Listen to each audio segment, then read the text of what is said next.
warahmatullahi wabarakatuh. Selamat siang teman-teman. Oke, kali ini kami dari kelompok 6 akan membahas mengenai motivasi keberagamaan situasional pada mahasiswa Fakultas MIPA 2024 di Universitas Brawijaya. Apa sih keberagamaan situasional pada mahasiswa? Yuk, ikuti video ini supaya kalian tahu ya.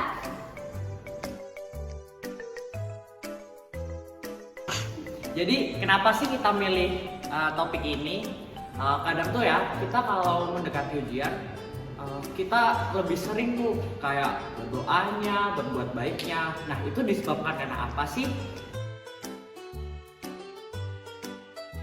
Sasaran yang mau kami ambil adalah pada mahasiswa Fakultas MIPA Universitas Brawijaya Angkatan 2024. Nah, tujuan penelitian kali ini adalah yang pertama, untuk mengetahui fenomena keberagamaan situasional pada FMIPA Angkatan tahun 2024. Yang kedua adalah mengetahui faktor penyebab dari keberagamaan situasional tersebut di FMIPA UB Angkatan 2024.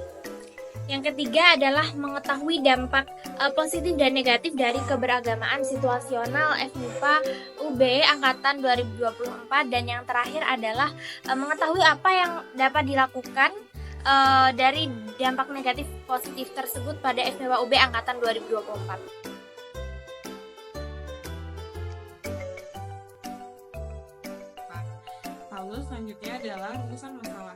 Rumusan masalah yang pertama yaitu apa pengaruh keberagamaan situasional pada mahasiswa FMIPA Angkatan 2024 Universitas Brawijaya.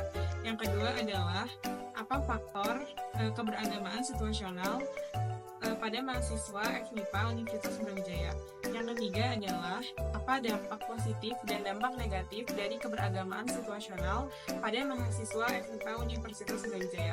Dan yang terakhir adalah solusi apa yang dapat dilakukan untuk mengatasi sisi negatif dan sisi positif pada mahasiswa tentang keberagamaan situasional di Universitas Brawijaya.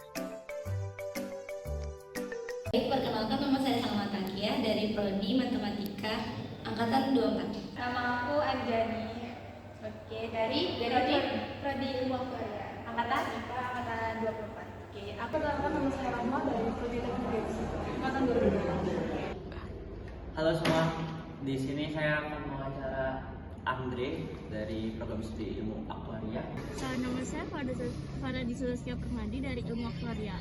Pertama, bagaimana sikap kamu ketika menghadapi ujian atau tekanan? Apakah lebih fokusnya ke usaha atau ibadah? Pertama sih, usahanya diutangin, tapi ibadahnya ninggalin imbang lah. Apa kamu percaya kekuatan ibadah itu ketika ada ujian? Kayak kalau kamu ibadah, ujiannya lancar gitu. Aku yakin 100% karena kalau kita beribadah, misalnya kalau saya sholat terlebih dahulu, itu membuat kita nyaman sehingga kita lebih tenang untuk mengerjakannya, jadi memungkinkan kita untuk mengerjakan ujian lebih baik. Oke, pertanyaan selanjutnya, misalkan ketika kamu sedang menghadapi sebuah cobaan lalu meninggalkan ibadah, apa alasannya seseorang melakukan hal tersebut? Mungkin menurut pendapat aku, kalau misalnya ada orang yang lagi ngadepin cobaan tapi dia nggak ngelakuin ibadah karena dia merasa dirinya mampu dan merasa nggak usah aja gitu ibadah, tapi itu tidak boleh ya teman-teman. Misal kamu dihadapi cobaan lalu kamu meninggalkan ibadah, apa alasan kamu meninggalkan ibadah itu? Kalau saya itu karena terlalu capek, karena ada masalah, sehingga harusnya ketika kita ada masalah capek datang ke Tuhan. Cuman karena terlalu capek kadang kita suka lupa untuk beribadah. Sarjan ya kan ini misalkan itu kamu sedang dihadapi sebuah cobaan atau tekanan, tapi kamu memilih untuk meninggalkan ibadah tersebut. Apakah alasannya? Alasannya mungkin ya bisa jadi karena waktu. Biasanya kan di waktu ya, entah ya ujiannya itu dia emang menghabiskan waktu dalam sholat misalnya, nah jadi dia kan nggak bisa meninggalkan si ujiannya itu.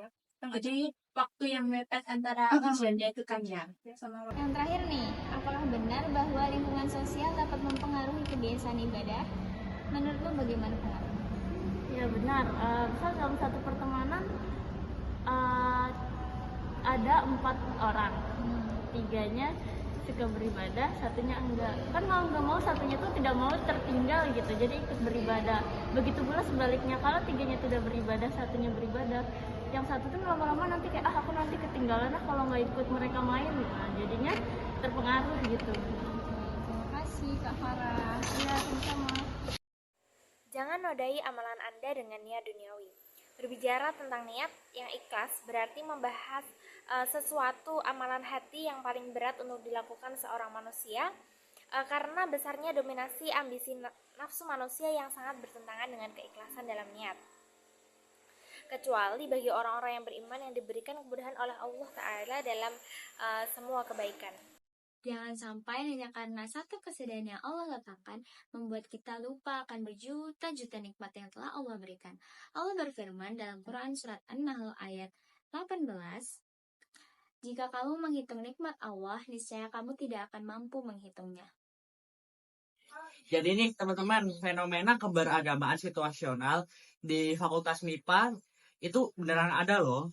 Dari hasil wawancara yang telah dilakukan, dapat disimpulkan bahwa fenomena keberagamaan situasional pada mahasiswa FMIPA UB Angkatan 2024 bersifat beragam. Sebagian besar mahasiswanya meningkatkan aktivitas keagamaannya ketika menghadapi tantangan yang sulit, contohnya seperti ketika ujian atau ketika menghadapi masalah pribadi. Sementara sebagian yang lainnya tidak menunjukkan peningkatan yang signifikan. Faktor utamanya adalah kebutuhan spiritualitas ketika menghadapi tantangan yang sulit. Selain itu ada juga faktor lingkungan seperti teman atau komunitas religius.